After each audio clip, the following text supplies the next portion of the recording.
So ang plano ngayon mga boss madam is papaanda rin yung dalawang pick up, tapos may DA17 po tayo na order.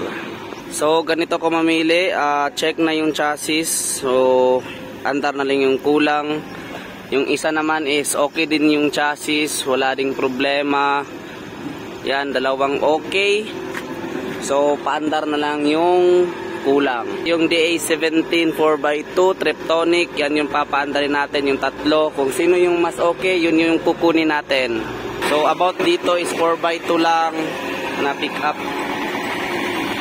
So sa gilid lang yung mga dashboard. Yan, perfect.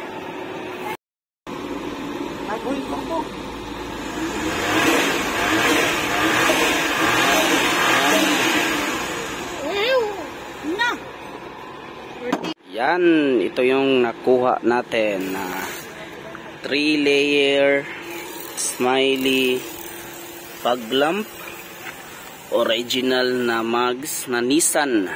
Yan, so dual sliding door, so dalawa po yung automatic na magbubukas, tapos may isa, may lalabas dyan na stepboard kasi ito po yung latest.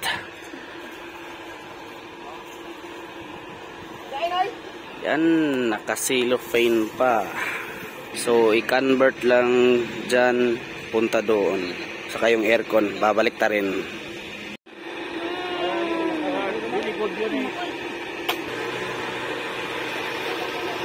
Okay. Very nice. Very wow, very wow. Chassis.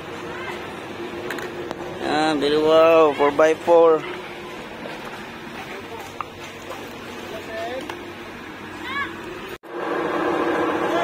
Okay, start na, start. Okay, very wow. So, not fine. Very good, very wow. Check, lalom. Very good. Very good, chassis. Very good, very good. Very wow. So, dumi lang yan, galing Japan. So, flooring, goods pa din. Ito sa unload. So, nakataking na yung unload kahapon. Yan, kasama na po yung nakuha natin na smiley sa pick up. So, meron pa rin yung hahanapin na isa pa. Na 17 or 64. So, taking na. So, ang sistema na to is itacking, kumbaga dotted lang, then ikukumpleto yung parts, tapos dadalhin na sa conversion area ko mga boss madam. So, check natin yung isang pick up na nakuha natin kahapon, tapos maghahanap pa tayo sa bagong unload. Isa lang po yung nakuha natin kahapon mga boss madam kasi di ko nagustuhan yung isa. So, ito yung isa. So, nilalagay na dito yung mga parts. Tapos kukumpletuhin, ilalagay sa lalagyan, tapos doon na lang ilalagay sa conversion. Ito naman yung gulong na ilalagay. Magkukuha sana ako ng pick up, kaso lang ang maganda aircon power steering, walang kalaban, kaso lang 4x2. Maganda yung lahat ng mga chassis, kaso lang 4x2. Yan, so hintay lang natin dun sa loob kung ano pa yung nandun. So nakumpleto na, sliding door na lang yung kulang, saka windshield. So yan, kinukumpleto na para dadali na sa conversion area. Tapos yung isa naman is tinatrabaho na din. So, wala po tayong nakuhang unit na bago mga boss, madam. Yan. So, very good. Automatic. Chassis, check. Chassis, check. Yan, chassis, check. Very good. Yan, Irvin. So, chassis, very good. Yan, Irvin.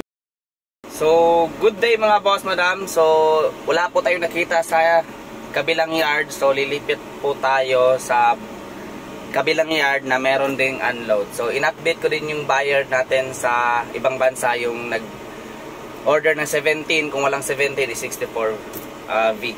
So yun lang, update ko lang kayo later. Peace. So pangatlong araw sa paghahanap sa unit ni Bossing na nasa ibang bansa. Yan, matagal yung paghahanap ko mga boss madam. Ay kasi dahil yun, pahirapan din. Una, 17 yung hinahanap namin. Ngayon na naman is 64V kung meron daw. Pero no problem yun mga boss madam, as long as makakahanap ako na maganda. Di bali ng matagal, as long as okay yung unit. Yan, sobrang init. Buhay buy and seller. So babalikan natin yung bagong unload ngayon mga boss madam, kasi may prospect unit tayo doon na 4x4 aircon power steering na pick up type. Tapos maghahanap tayo ka Bossing talaga nung van niya, kasi malapit na din siyang uwi sa Pinas para meron siyang magamit. Yan, peace.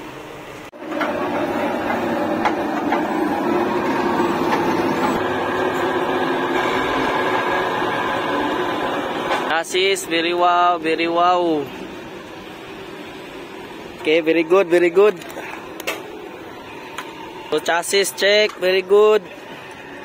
Very wow. Chassis check, very good. Chassis check, very good. So, flooring pa lang, goods na. Very wow. Yan, very wow chassis.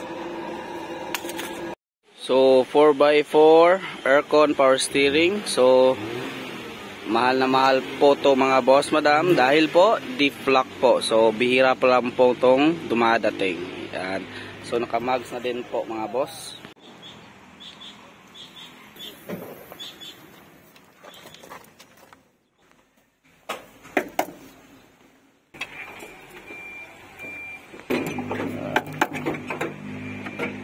Chassis.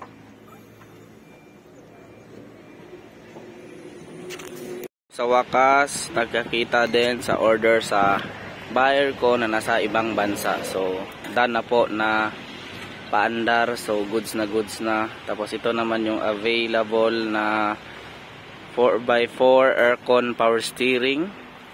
So, mahal po ito dahil po very rare.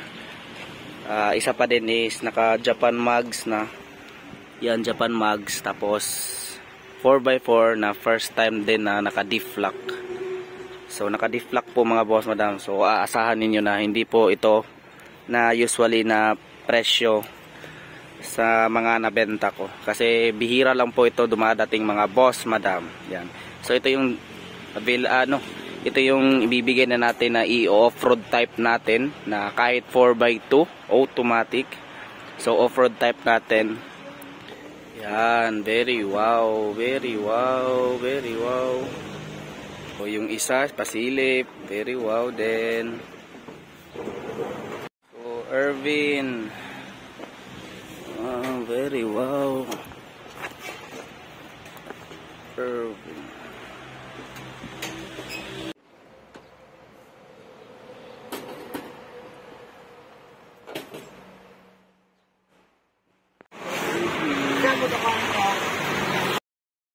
So, pang-apat na araw mga boss madam sa paghahanap ng mga unit. So, far naman mga boss madam, na-cater ko na po lahat, naka-down na po lahat.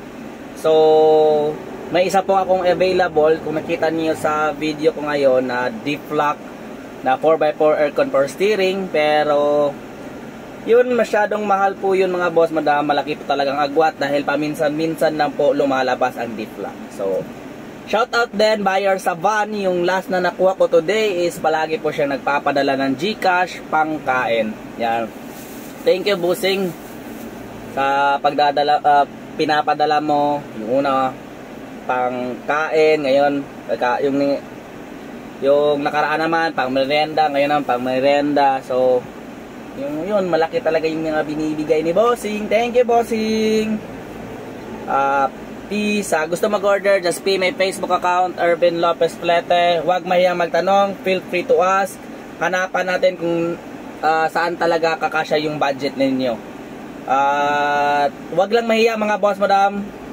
Usapang tropa lang, kumbaga, para makater din natin kung ano talaga yung gusto ninyo. Huwag mahiyang magtanong. Walang problema maraming tanong mga boss madam, kasi kung walang tanong, wala din akong isasagot na magiging tama, maitatama natin yung gusto ninyo. So kung maliit yung budget, huwag mahiya, hanapan natin yan. At kung magustuhan man ninyo yung ino-offer ko, okay. Pag hindi, okay din, walang problema. So thank you mga boss madam sa lahat ng mga suporta at magsusuporta pa. Peace. Ako nga pala sa Ervin Lopez Flete, ang nagsasabi palagi ng no bulok, no usok, no leak, Class A unit mga boss madam. Peace. Drink muna. Peace. Public lahat ng pictures nila ni Gina. Kahit masakit noon na makita silang naglalambingan sa mga picture.